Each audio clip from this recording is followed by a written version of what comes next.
Bonsoir. Bonsoir et bonsoir à tous. Très heureuse de vous retrouver en ce dimanche pour le traditionnel best-of de la semaine.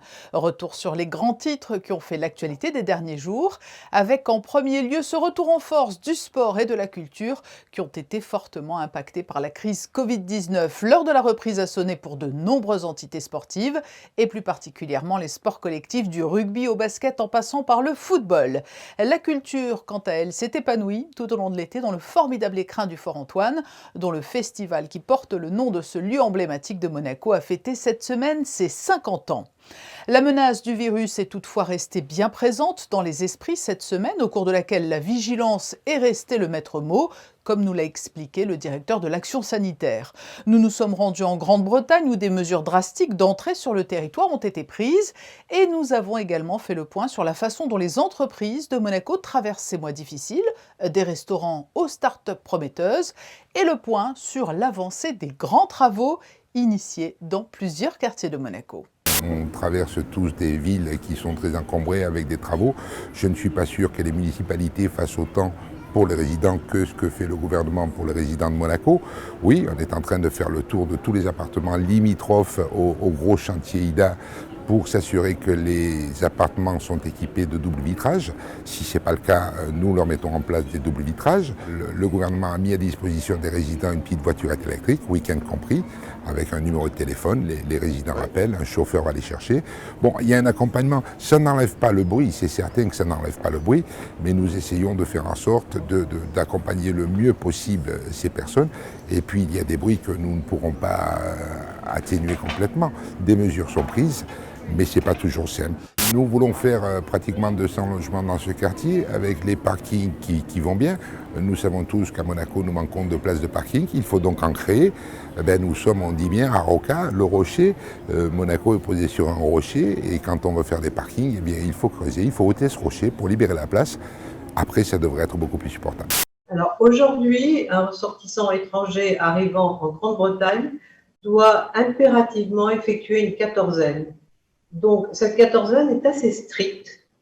Ils doivent être dans le même lieu, ne pas sortir et si possible ne même pas sortir pour faire leurs courses, ce qui pose un problème évident pour les jeunes étudiants qui doivent venir et commencer à une date précise et qui devraient donc venir 15 jours plus tôt afin de pouvoir commencer leurs études à la date voulue. Vous n'avez pas besoin d'avoir un test, mais vous pouvez l'avoir, mais ça ne changera rien. La quatorzaine s'impose, l'idée étant que le test devrait presque être fait tous les jours et 2 fois par jour. Donc en réalité, si vous rentrez en Grande-Bretagne, la quatorzaine s'impose. Maintenant, il se peut que les choses évoluent aussi parce que ça crée de grandes complications pour les entreprises britanniques dont les employés sont partis en vacances, qui du coup n'arrivent pas à leur poste, qui se retrouvent obligés de prendre ces 15 jours soit dans leurs vacances, soit de ne pas être payés. Donc tout ça peut changer et nous essayons d'informer déjà sur notre site de l'ambassade journellement des évolutions. Nous avons pu bénéficier de cette manne de touristes qui n'ont pas pu se déplacer. Et dans l'ensemble, je pense que tout le monde a travaillé correctement. La clientèle étrangère, malheureusement, elle est absente. Pour le moment, j'espère. On ne vous présente pas, Youri Djorkaeff, vous avez joué à l'AS Monaco. Ce sont de bons souvenirs? Très bons souvenirs. Première fois en première division à l'époque, première fois en équipe de France avec l'AS Monaco. Donc que des bons souvenirs. Ah oui, génération 98 et 2000, il ne faut pas l'oublier, hein, champion du monde, champion d'Europe. Voilà, le doublé. On est un peu impatient de voir ce début de saison. C'est vrai que l'entraîneur, on ne le connaît pas trop, même si c'est un jeune joueur, jeune entraîneur.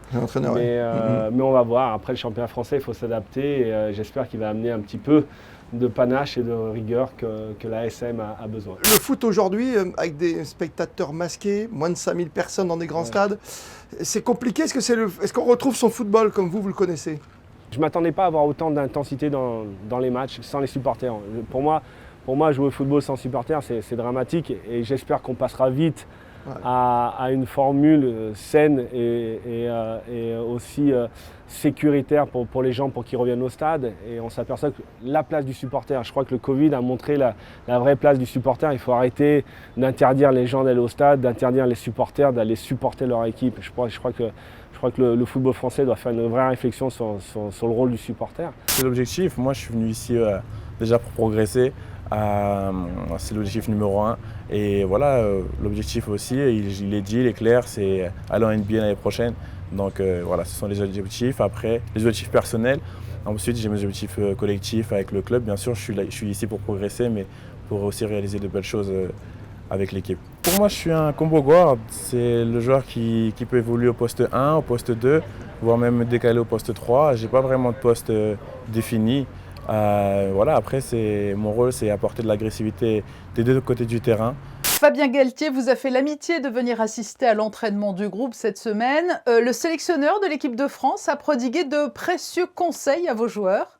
Oui, après, ça s'est fait un petit peu dans la précipitation. C'était une belle surprise, en tout cas. C'était pas prévu, mais on voit encore une fois que les stars de notre sport, ou en tout cas les grandes personnes du rugby sont capables de venir voir les petits clubs amateurs comme nous. Ils sont curieux de voir des clubs aussi qui font exister le rugby dans les territoires qui n'étaient pas forcément à la base. Donc, c'est très bien pour nous, en plus de la volonté politique, mais d'avoir des gens comme Fabien Galtier, comme l'équipe de France qui est venue l'année dernière, comme Thierry Dussautoir qui est venu l'année dernière, de voir des gens qui viennent nous filer un coup de main, ça c'est sûr. C'est très bien pour nous, c'est très bien pour notre staff, c'est très bien pour nos joueurs. Et voilà, et la formation monégasque qui se nourrit de ça aussi, qui a encore beaucoup de choses à apprendre. Et quand on a les gens comme ça, on est tout ébahi, on a les yeux grands ouverts et on apprend. Nous avons un magnifique spectacle musical qui a été monté grâce à la collaboration de Jean-René Palacio de la SBM Monte-Carlo et qui présentera Anne Passeo, qui a été victoire de la musique en jazz en 2019. Donc nous sommes vraiment ravis de pouvoir inviter cet immense artiste de jazz. Tout est prêt, tous les contrats sont signés et le programme du Théâtre Princesse Grace sera présenté le 7 septembre en conférence de presse. Donc tout le programme de l'année sera dévoilé. Et quelle est la pièce à ne pas manquer alors? Toutes. Ah, j'adore François. Non mais une en particulier alors. Alors la première. Je pense qu'en fait la crise sanitaire a été malgré tout un vrai accélérateur de changement.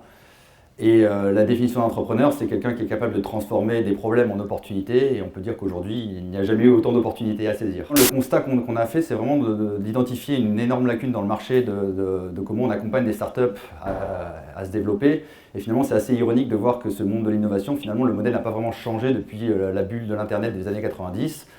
On a d'un côté des investisseurs qui fournissent le carburant nécessaire, mais qui n'ont généralement pas le temps de s'impliquer auprès de ces sociétés. Et finalement, de l'autre, des structures d'incubation, accélération sont plutôt destinées à des primo-entrepreneurs qui sont là pour apporter de la valeur, mais donner des bases de structuration business, etc. Mais pas forcément les moyens de transformer ces idées en succès commerciaux mondiaux. Voilà. Le vrai problème d'une startup, c'est l'urgence. Elle n'a pas de temps à perdre. Et le problème, c'est que la plupart des acteurs avec lesquels elle est obligée de travailler, que ce soit des acteurs du privé ou du public, ils ne partagent pas vraiment le même sens de l'urgence. Et du coup, en fait, nous, on les aide vraiment à la fois parler le langage et de se structurer pour donner confiance à ces acteurs-là, mais également de parler aux bonnes personnes pour pouvoir exécuter le plus vite possible et pas perdre de temps. La vigilance, c'est le mot d'ordre, avec l'arrivée de gens extérieurs, de touristes qui arrivent de zones orange, rouge parfois. Alors, qui arrivent effectivement de zones orange-rouge. C'est pour ça que, notamment au niveau des hôtels, des séjours dans les hôtels, on demande aux personnes de présenter un test PCR négatif. PCR, hein? Oui, PCR. Et ensuite, comme vous avez pu remarquer ces derniers temps, on a quand même augmenté la surface sur laquelle on est obligé de porter le masque, oui. Puisque jusqu'à présent, c'était uniquement dans les magasins, les commerces et les lieux clos. Et là, on a choisi aussi trois sites qui sont très fréquentés, le Rocher, la place du Casino et l'esplanade de Fontvieille, où la distanciation sanitaire ne peut pas toujours s'exercer. Un gros potentiel dans cette équipe. On l'a vu la saison dernière, même s'ils n'ont pas fini là où ils devaient finir. Mais ça travaille bien, ça joue bien au ballon. Donc je pense que cette année, il y a quelque chose à faire. Vous avez déjà appris à parler monégasque? Non, j'ai juste le daguet. Je vois des daguets, mais je sais pas ce que ça veut dire. C'est le plus important. Allez Monaco, Daguet. Ah ok, Monégo. daguet. On a bien compris le titre. Daguet Monégo. Daguet Monégo, bien évidemment. Voilà pour ce tour d'horizon de l'actualité de la semaine. Merci de nous être fidèles. Vous pouvez également retrouver tous nos invités et plus généralement tous les faits marquants de l'actualité à Monaco sur nos réseaux sociaux Monaco Info, sur Instagram, Twitter et Facebook. Vous avez rendez-vous lundi à 19 h avec Christophe Paco. Nous nous quittons sur ces très belles photos des 50 ans du Fort Antoine, des photos signées Mickaël Alési. Très belle soirée à tous sur Monaco Info.